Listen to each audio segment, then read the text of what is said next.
అలాగే మనకి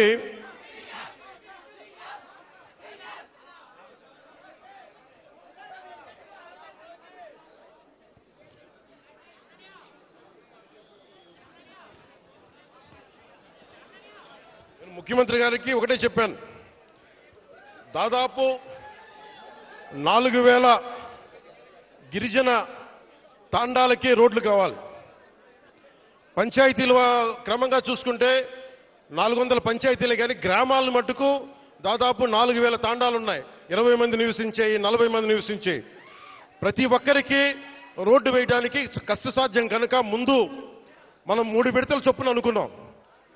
ముఖ్యమంత్రి గారు నా దృష్టికి తీసుకొచ్చింది, ప్రధానమంత్రి గారి దృష్టికి మేము తీసుకెళ్లబోయేది, ఎక్కువ మంది కనుక మీరు తొందరగా రోడ్లు రావాలి అంటే 20 మంది ఒక చోట కాకుండా కనీసం 200 మంది 300 మంది ఒక చోట మీరు అందరూ ఉండగలిగితే రోడ్లు వెంటనే వచ్చేస్తాయి.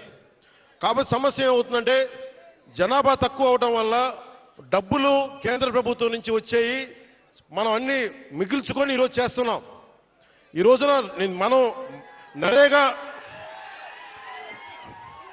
మీరు ఇలా అరిచి మీ అభివృద్ధి మర్చిపోతున్నారు.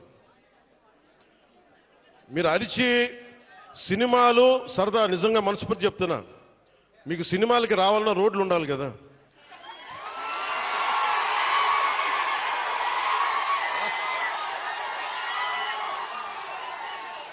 అలాగే మీరు ఉపాధి అవకాశాలు కావాలన్నా డబ్బులు ఉండాలి. డబ్బులు రావాలంటే ఎక్కడి నుంచి చేస్తాం? వెనకాల పెరట్లో చెట్లు కొడితే డబ్బులు వస్తాయా? మనం ఏదో స్కిల్ నేర్చుకోవాలి, ఒక సమర్థత ఉండాలి. దానికోసం మనం సంపూర్ణమైన ప్రయత్నం చేస్తా ఉన్నాం. నేను మీకు ఈరోజు మాటిస్తున్నా,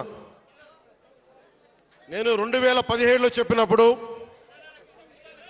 మాట ఇచ్చాం, వెనక్కి వెళ్ళాం, నిలబడ్డాం. అలాగే ఈ రోజున ఇంకో మాట ఇస్తున్నాం.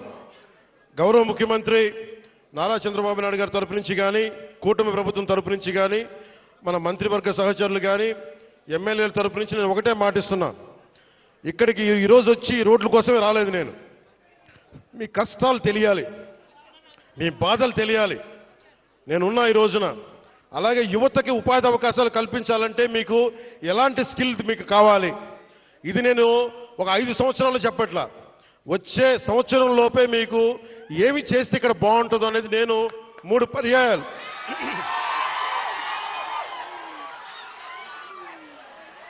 నేను 6 నెలలు అయింది ప్రభుత్వం వచ్చి. ప్రతి